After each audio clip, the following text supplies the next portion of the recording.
Kicking things off with fighter jets, we have the Mikoyan Gurevich MiG-15, the very aircraft that trained the first North Vietnamese jet pilots to confront American air power. It boasted remarkable speed and agility, signaling a monumental leap forward for the resistance in the skies.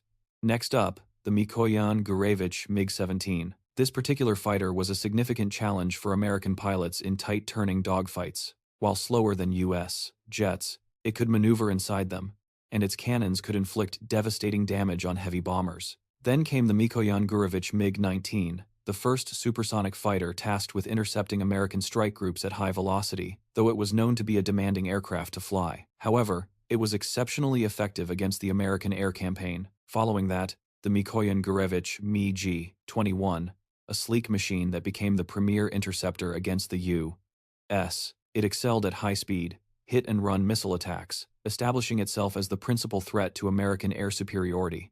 Then there's the Northrop V Freedom Fighter. These jets were acquired from the South after the fall of Saigon. Being lightweight and easy to handle, they became a potent symbol of the final victory over the United States. Now, let's shift our focus to attack aircraft and bombers, starting with the Ilyushin Il-28. This jet bomber gave the North a credible means to strike back at U.S. naval forces. Primarily used for coastal patrols, it posed a substantial threat to the American fleet. Then we have the Antonov An-2, a biplane that operated with impressive stealth and quietness, flying low to evade U.S. radar. It was utilized for audacious nighttime raids against American ships and radar installations.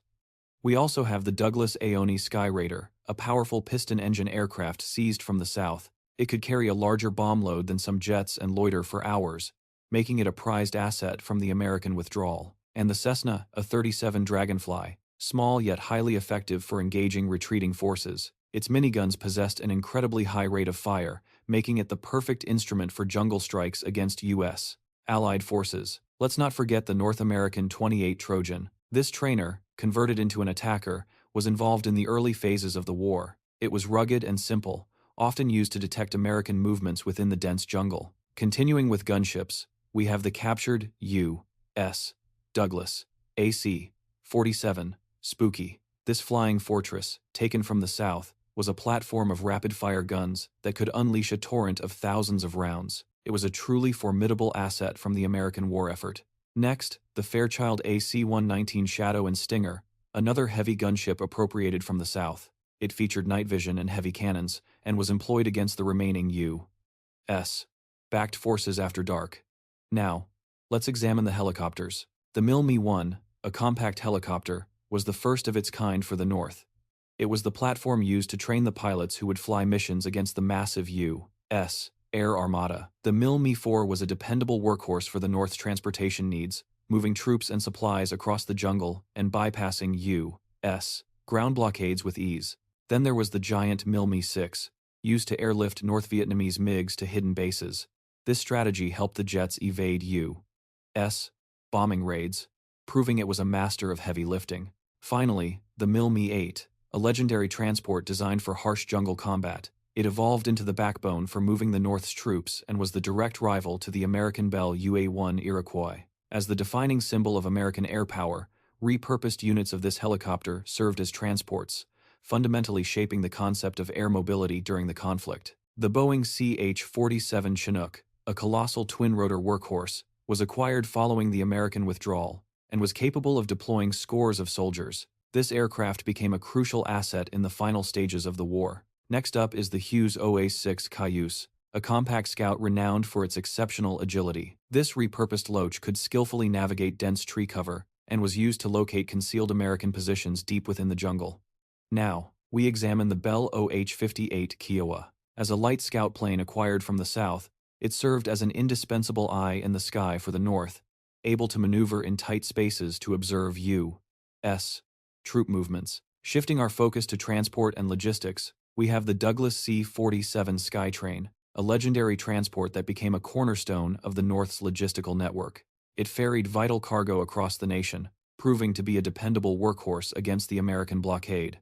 Next is the Ilyushin Il-14. This particular transport was engineered for the demanding jungle airfields of the North. It conducted missions despite intense aerial campaigns, and was known for being a solid, rugged machine. The Antonov An-24A, a turboprop utilized for long-range supply missions for the North, was highly valued for its reliability and speed. It was instrumental in helping the North sustain its supply lines against American pressure. Then there's the Lockheed C-130 Hercules, the ultimate transport, seized after the American retreat. It could haul massive payloads onto short runways and remains a significant prize from the conflict. Next, the Fairchild C-123 Provider, a transport specifically designed for rugged jungle airstrips. Acquired after the conflict, it was tasked with moving heavy cargo, a sturdy airframe, ironically turned against its original creators. Now we turn to the Fairchild C-119 Flying Boxcar. This distinctive twin-boom aircraft was seized from southern airfields and repurposed to airdrop supplies to northern forces, leveraging its highly efficient cargo hold. The Douglas C-54 Skymaster, a large four-engine transport taken from the south, was employed for long-haul logistics and proved a vital asset in the post-war era. Now, here we have the Cessna 402, a light transport vehicle used for rapid utility missions. Acquired from the south, it was prized for being both nimble and fast. It efficiently transported small teams across the war-torn nation. Moving on to observation and reconnaissance, we have the Beriev B-6, a flying boat that patrolled the coastline for the North. Its mission was to watch for U.S. Navy vessels in the Gulf of Tonkin, and it was capable of remaining on the water for days at a time. Now, the Cessna 01 Bird Dog. This slow-moving scout was used to identify American positions for the North's artillery, circling high above the jungle as a repurposed tool for locating concealed opposition.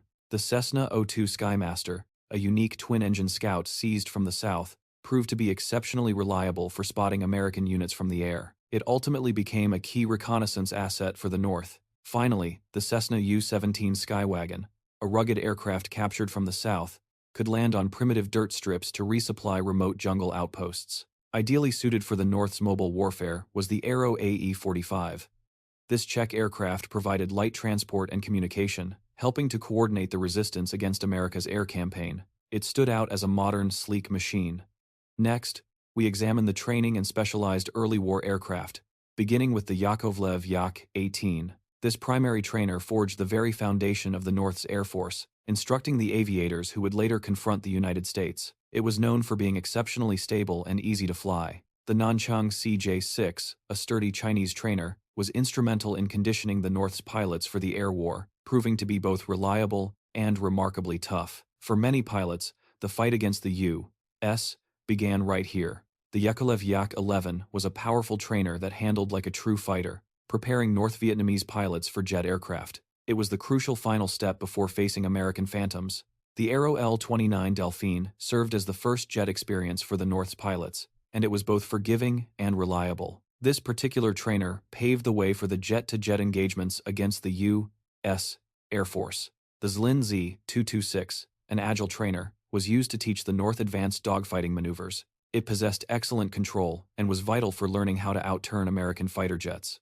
Then, there was the Cessna 172. Captured units were repurposed by the North for basic training. Their simple and reliable design made them a common sight in the aftermath of the American War.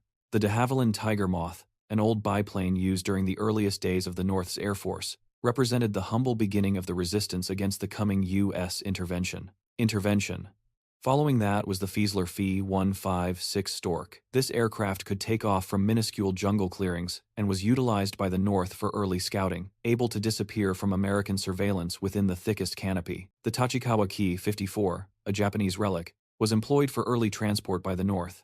It served as a vital bridge for their fleet before the eventual arrival of Soviet and Chinese jets.